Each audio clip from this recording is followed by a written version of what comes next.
राधा वल्लभ श्री हरिबन, राधा वल्लभ श्री हरिबन। ओम श्री परमात्मने नमः। श्री गणेशाय नमः। अपने आप को सर्वथा निर्दोष मान ले तो दोष मिट जाएंगे। काम क्रोध आदि को अपने में नहीं माने। मूल में हम सब परमात्मा के अंश, ईश्वर अंश, जीव अविनाशी, चेतन अमल सहज सुख राशि। जब परमात्मा में दोष नहीं है तो फिर उसमें अंश में दोष कैसे? परमात्मा और उसका अंश सर्वथा निर्दोष है, वर्तमान निर्दोष है। भूतकाल के दोष को लेकर वर्तमान में अपने को दोषी न माने। अपने में दोष स्वीकार करके हम दोषी बनते हैं। मनुष्य चोर बनकर फिर चोरी करता है। यदि वह अपने को चोर न माने तो चोरी नहीं कर सकता। अपने को परमात्मा का अंश स्वीकार करके दोषी न माने। निर्दोषता स्वीकार करने से निर्दोषता स्वतः प्रकट हो जाएगी। हमारा वास्तविक स्वरूप निर्दोष है। हम भगवान के अंश हैं और हम साधक हैं। फिर हमारे में दोष कैसे आ सकते हैं? जितने भी दोष है सब नष्ट होने वाले। काम क्रोध आदि सब दोष आगंतुक है, अस्थायी नहीं है। आप ही उन्हें सत्ता और महत्ता देते हैं। दोष अपने में नहीं है, यह बात साधक के लिए बहुत काम की बात है। उनको हटाने का प्रयास करना, उनकी सत्ता को ढूंढ करना है। अतः उन्हें हटाने का प्रयास न करके उनकी सत्ता को ही न माने। निर्दोषता स्वीकार करते ही तत्व की प्राप्ति हो गई। सबका आत्मा निर्दोष है। निर्दोषता स्वतः सिद्ध है। अतः अपने को और दूसरे को दोषी मानना गलती है। परमात्मा के सौंदर्य, पदार्थ, गांधीर्य, मर्द आदि गुण नित्य निरंतर रहते हैं। दोष अनित्य हैं, जो कभी जाते हैं और कभी नहीं जाते। वो कभी नहीं आते, यह सिद्धांत है। कभी मन में खटपट हो तो बैठकर 15-20 मिनट राम राम जपा करो, अथवा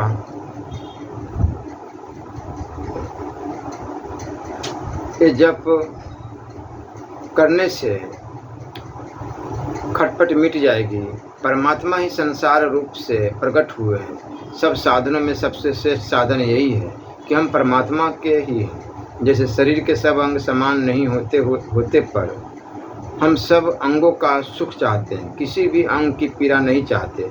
ऐसे ही सब संसार ईश्वर रूप मानने से भी दो बातें होगी। सबको सुख हो और किसी को दुख न हो। सबको सुख पहुंचाने वाला है ही भगवान का भक्त होता है।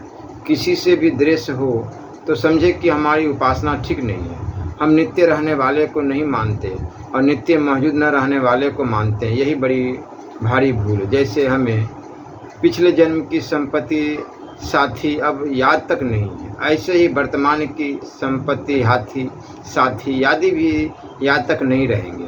परमात्मा का अंश होने से जीव स्वतः शुद्ध अमल है, चेतन अमल सहज सुख राशि। संसार में निस्वार्थ भाव से हमारा हित करने वाले दो ही हैं, भगवान और उनके भक्त। हेतु रहित जग जुग उपकारी, तुम्हारे सेवक असुरारी। दोनों ही कहते हैं कि जीव परमात्मा का अंश है। ममे वांसो जीव लोके, ईश्वर अंश जीव अविनाशी। परमात्मा का अंश होने से स्वरूप में दोष नहीं है।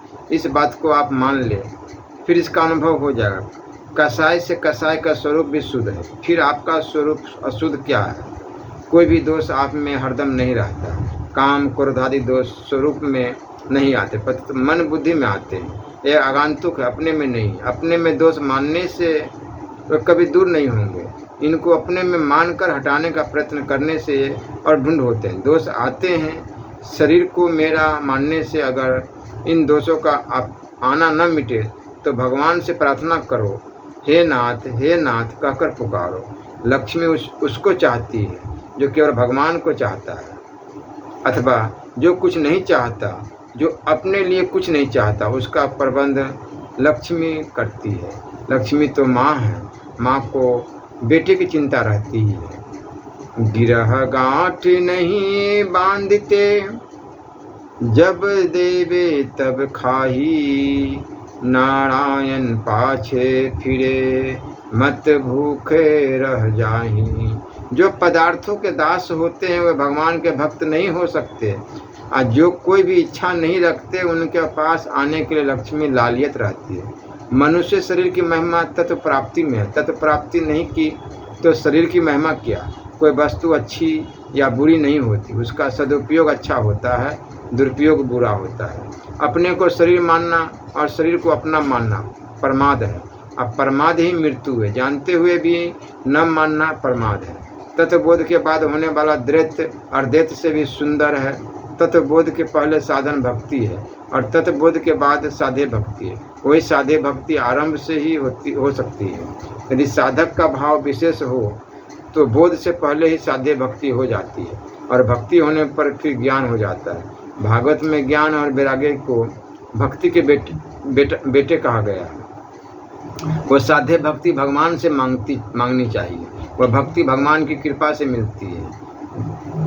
भगवत कृपा भक्ति ज्ञान से विशिष्ट है। संसार के पहले भी परमात्मा थे, पीछे भी परमात्मा रहेंगे और बीच में भी परमात्मा ही। इस विषय में साधक को केवल सावधान रहना है। अनुकूलता प्रतिकूलता को देखकर राजी नाराज नहीं होना है। भगवान संसार मात्र के बीज है। जैसे मयूरी के अंडे में से अनेक रंग प्रकट हो जाते हैं, ऐसे भगवान विलक्षण बीज है जिनसे अनेक प्रकार की सृष्टि पैदा होती है। गीता अर्जुन को 2 बार भी नहीं मिली। गीता जो है अर्जुन जी को 2 बार भी नहीं मिली। दोबारा भगवान ने अनुगीता कही, परंतु हम कलियुगी जीवों को वह गीता बार बार पढ़ने सुनने को मिल रही है। आपके भीतर जानने की लगन पैदा हो जाए तो पेड़ों से दीवारों से भी शिक्षा मिल जाए। लोग कहते हैं कि गुरु नहीं मिलता, मैं कहता हूँ कि चेले नहीं मिलते। भूख व भोजन प्यास व जल में एकता है। भूख के बिना भोजन में रस नहीं आता। अब भूख भोजन की सत्ता को और प्यास जल की सत्ता को सिद्ध करती है। भोजन न हो तो भूख लग ही नहीं सकती, और जल न हो तो प्यास लग ही नहीं सकती। भूख की पूर्ति भूख से, अभाव की पूर्ति अभाव से कैसे होगी। सत की चाहना असत से कैसे पूरी होगी। संसार अभाव रूप है, अर्थात यह भाव रूप परमात्मा की भूख है। भाव रूप से अर्थात सत्ता रूप से एक परमात्मा ही है। नास्तो भित्तो भावो न भावो भीते सता। हमारे भीतर परमात्मा की भूख है। रूप परमात्मा में स्थित होने से पूर्ति हो जाती है, सब अभाव मिट जाता है। विचित्र बात है, हमारी असली भूख खाने से नहीं मिटेगी, प्रत्युत खिलाने से अर्थात सेवा करने से मिटेगी। दूसरों को सुख पहुंचाने से विलक्षण सुख मिलता है। हमारा खास काम है परमात्मा को प्राप्त करना, और काम चाहे बिगड़ जाए पर यह काम नहीं बिगड़ना चाहिए। जीव परमात्मा का ही अंश है, स्वरूप से हम निर्दोष है, और निर्दोष में दोष मानना ही गलती है। दोष आगंतुक है और निर्दोषता स्वत है। निर्दोषता निरंतर रहती है, दोष के समय भी निर्दोषता ज्यों की त्यों ही रहती है। दोष का ज्ञान निर्दोष को ही होता है। यह नियम है कि संसार का ज्ञान संसार से अलग होने पर ही होता है और परमात्मा का ज्ञान परमात्मा से अभिन्न होने पर ही होता है। जिसकी प्राप्ति के लिए कुछ करना है ही नहीं, उसमें कठिनता सुगमता क्या। परमात्मा की प्राप्ति भी स्वतः सिद्ध है और संसार की निवृत्ति भी स्वतः सिद्ध है। संसार है, इसमें जो है पना है वह संसार का नहीं है, प्रत्युत परमात्मा का है। जा सुसतता ते जर माया, भास सत्य एवं मोह सहाया।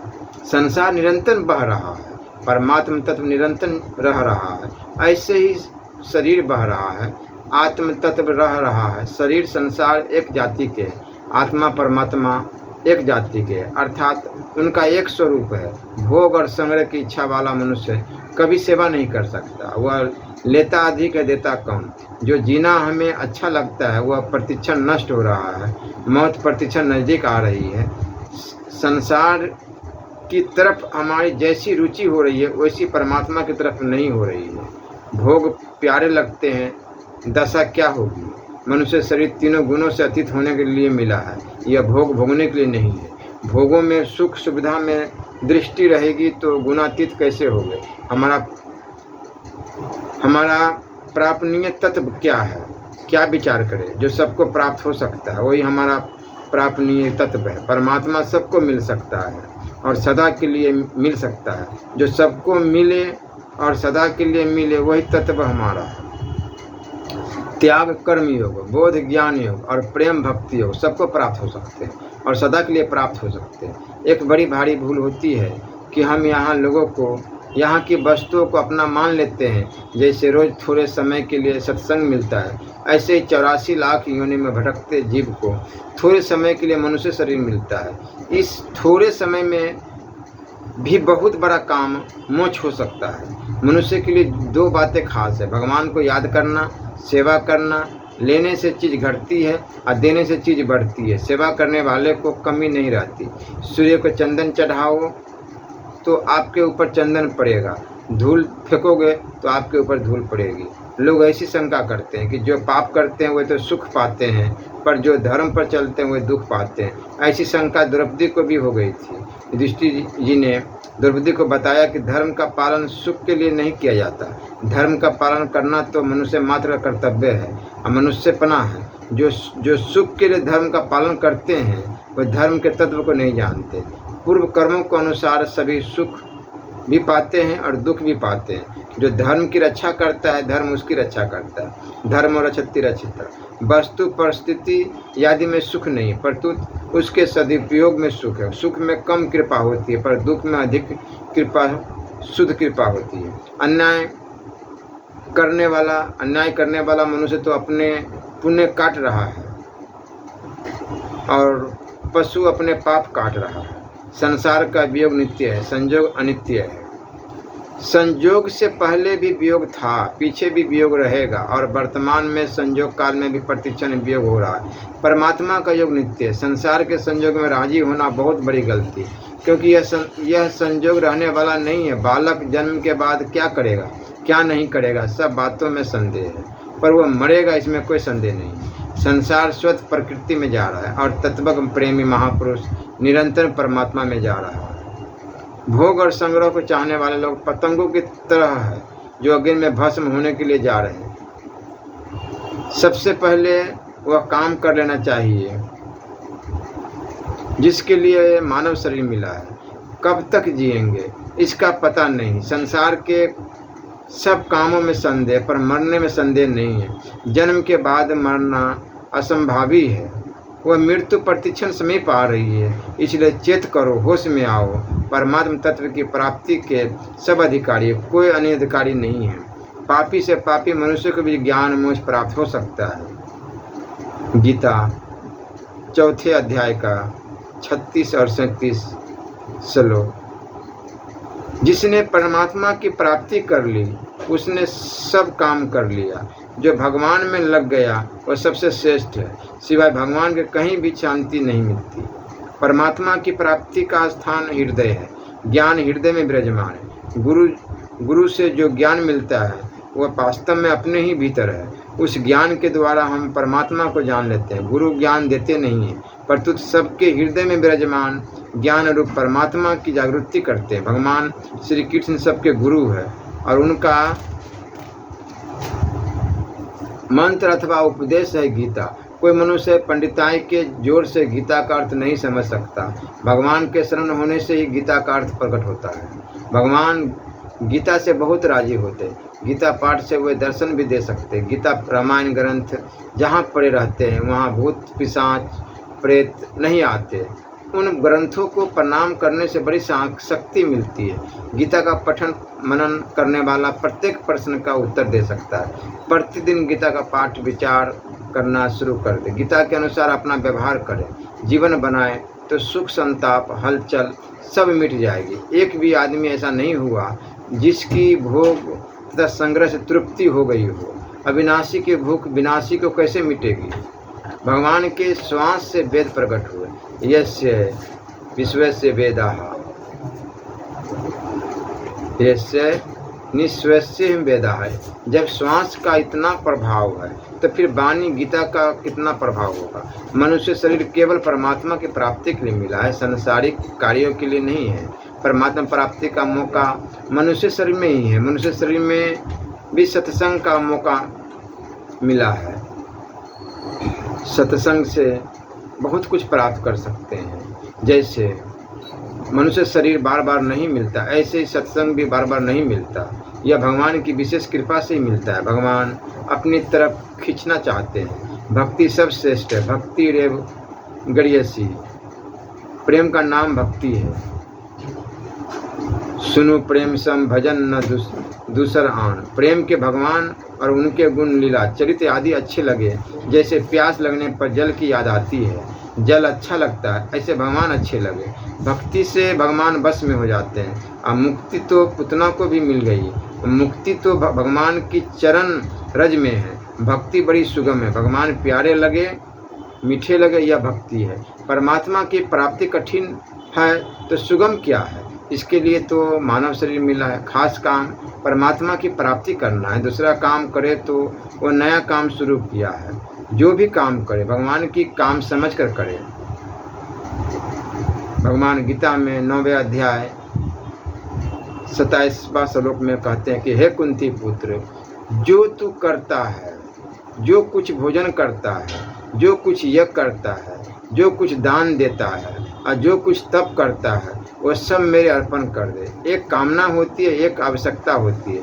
भूख लगने पर अन्न की आवश्यकता होती है, कामना शरीर की आवश्यकता नहीं होती।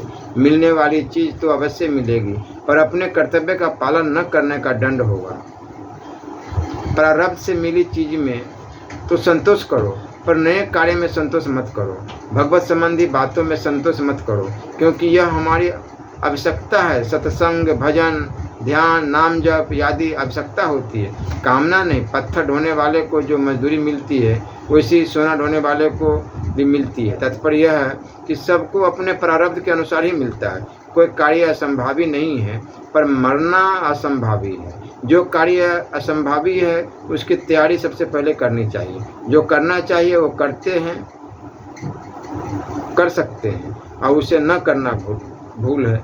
संतान पिंड पानी देने के लिए है। संपत्ति तो कोई भी संभाल सकता है। भगवान का होकर भगवान को पुकारो तो भगवान पर असर पड़ेगा। संसार का होकर पुकारोगे तो असर नहीं पड़ेगा।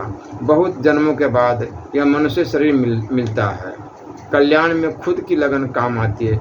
खुद की लगन विचार न हो तो गुरु क्या करेगा, उपदेश क्या करेगा। जानने का विचार ही नहीं हो तो शिक्षा क्या करेगी। साधु हो गए फिर भी लगन नहीं है, मन में कुछ भी लालसा हो तो उपाय किया जाए। इसलिए अपनी लालसा बढ़ाओ, भूख बढ़ाओ।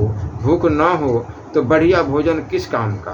परमात्मा की प्राप्ति कठिन नहीं, पर तो उसकी प्राप्ति की लालसा कठिन है। भोग तथा संग्रह की इच्छा का त्याग न हो सके तो भी परमात्मा की प्राप्ति कैसे हो। यह इच्छा रहनी चाहिए। हमारी तीव्र लालसा न हो तो भी सत्संग से लाभ होता है, पर अपनी लालसा न होने से उतना लाभ दिखता नहीं। जिसको सत्संग का लाभ मालूम पड़ जाए वह सत्संग छोड़ नहीं सकता। सत्संग करने से विवेक जागृत होता है।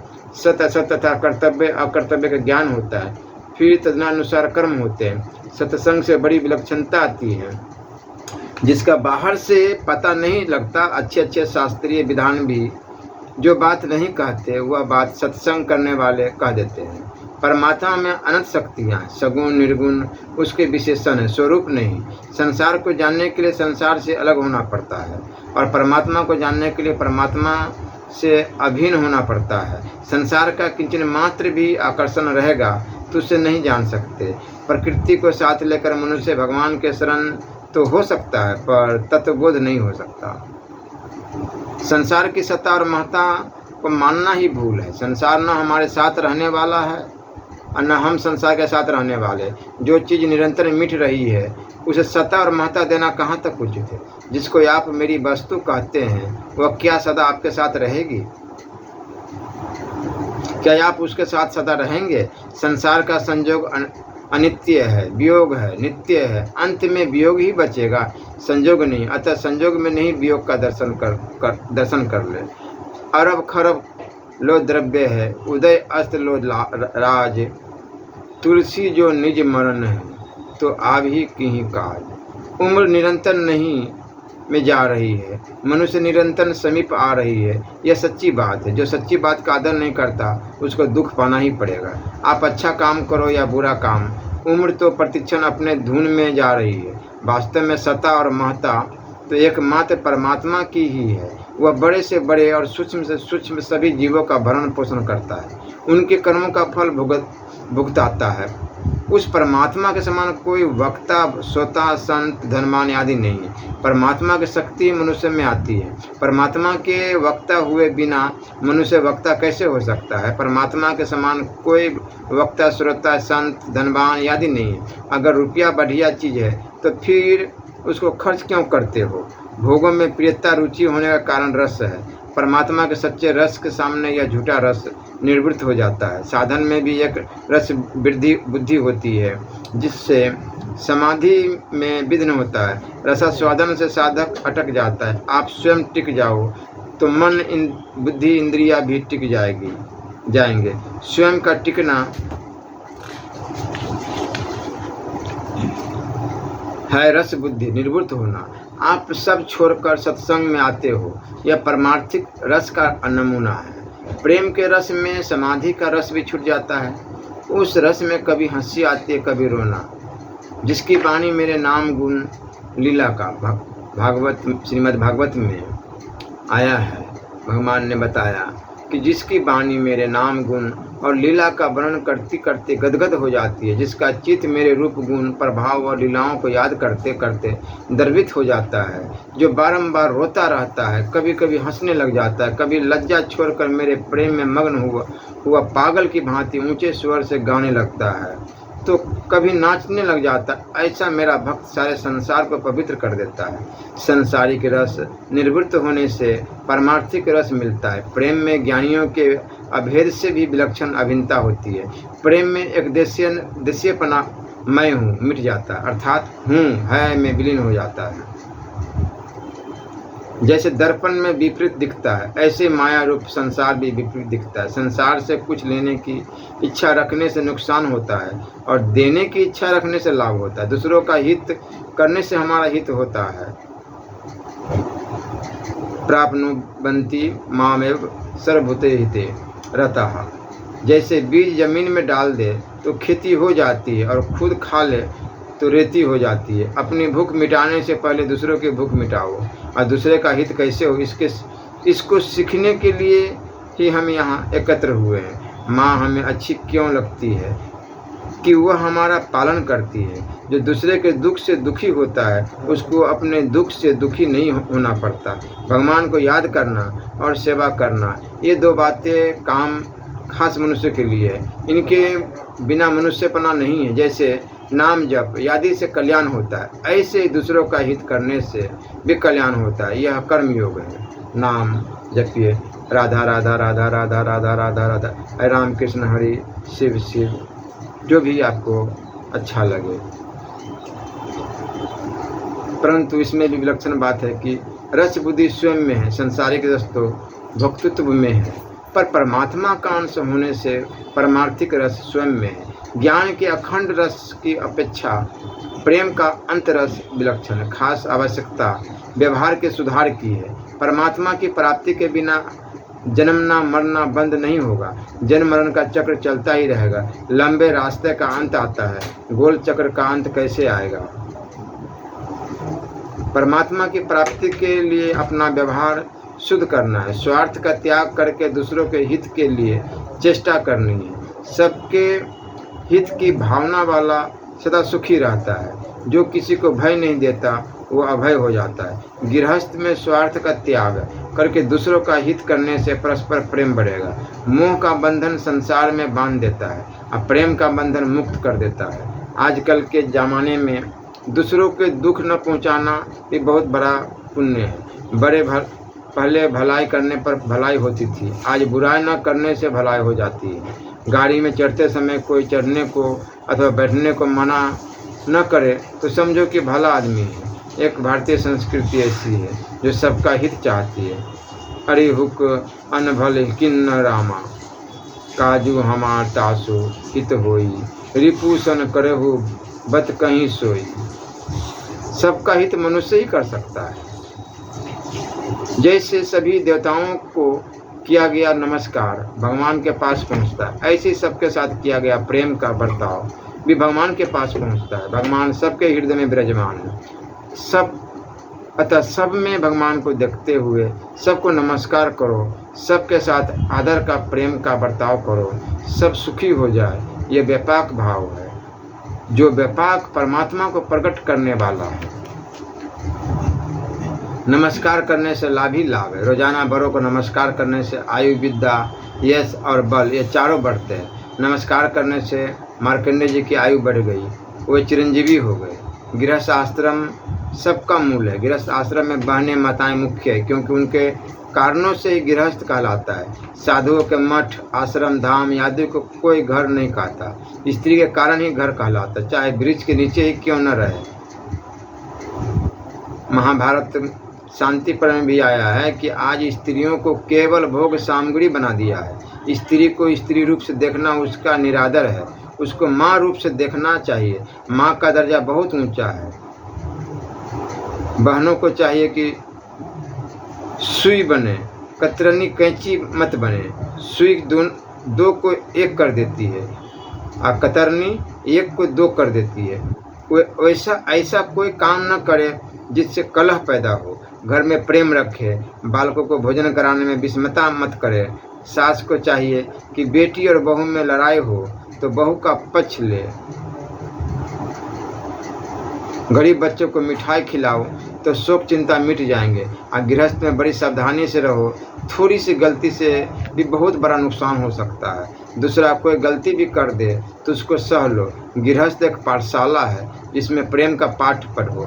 मनुष्य भविष्य के लिए अन्न, धन आदि की चिंता करता है। वास्तव में मृत्यु के बाद की चिंता करना चाहिए। इस लोक में तो अपने निर्वाह के लिए कर्जा भी ले लेंगे, पर परलोक में क्या करेंगे। शुद्ध स्वभाव वाला नीच योनियों में जा ही नहीं सकता। साधन का तात्पर्य असाधन का नाश करना है। फल की इच्छा करेंगे तो उन्नति रुक जाएगी। सबसे बड़ा फल यही है कि राग द्वेष मिट जाए। राग द्वेष असाधन है। असाधन के नाश पर साधक की विशेष दृष्टि रखनी चाहिए। परिस्थिति को बदलने पर उसकी दृष्टि नहीं रहनी चाहिए। जो परिस्थिति के पराधीन है वह साधन नहीं कर सकता। सुख दुख भोगते रहना असाधन है। असाधन मिटने पर साधन स्वतः होगा। अनुकूल परिस्थिति की इच्छा करना साधन नहीं। साधन है परिस्थितियों का सदुपयोग करना। प्रत्येक परिस्थिति में साधन सामग्री है। संसार की चीज़ें उद्योग से मिलती है, इच्छा मात्र से नहीं, परंतु परमात्मा की प्राप्ति में केवल अभिलाषा की तीव्र इच्छा की जरूरत है। साधन वह होता है जिसमें असाधन न हो। भीतर में दंभ, पाखंड, दुर्गुण, दुराचार होंगे तो न अपने को शांति मिलेगी न दूसरों को। न वर्तमान में शांति मिलेगी न परिणाम में।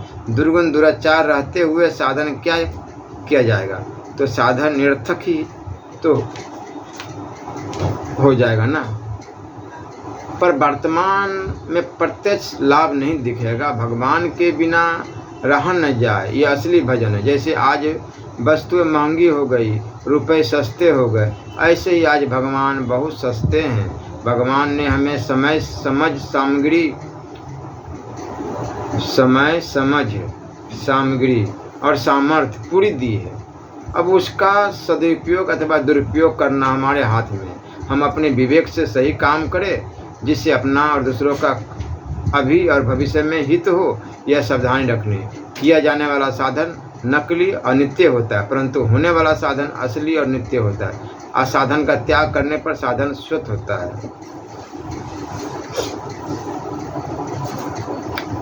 नाम जप, भजन कीर्तन, सत्संग, लीला चर्चा, गायन करते रहना चाहिए।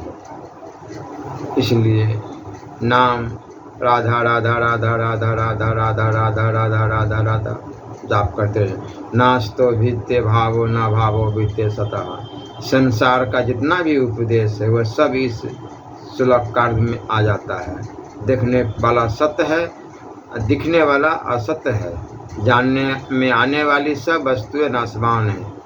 देखो सुनियो गुनियो मन माही, मोह मूल पर मारथु न मानाही। जहाँ हमारा लक्ष्य होगा वहीं हम जाएंगे। सांसारिक अथवा पारमार्थिक दोनों क्रिया तो जड़ के द्वारा ही होगी। सुख दुखे समय कीर्तबा लाभो जया जयो ततो युद्धाय नो पाप में अवैशसी। जय पराजय हानि लाभ और सुख दुख को समान करके फिर युद्ध में लग जा। इस प्रकार युद्ध करने से तू पाप को प्राप्त नहीं होगा। भगवान गीता में बता रहे हैं।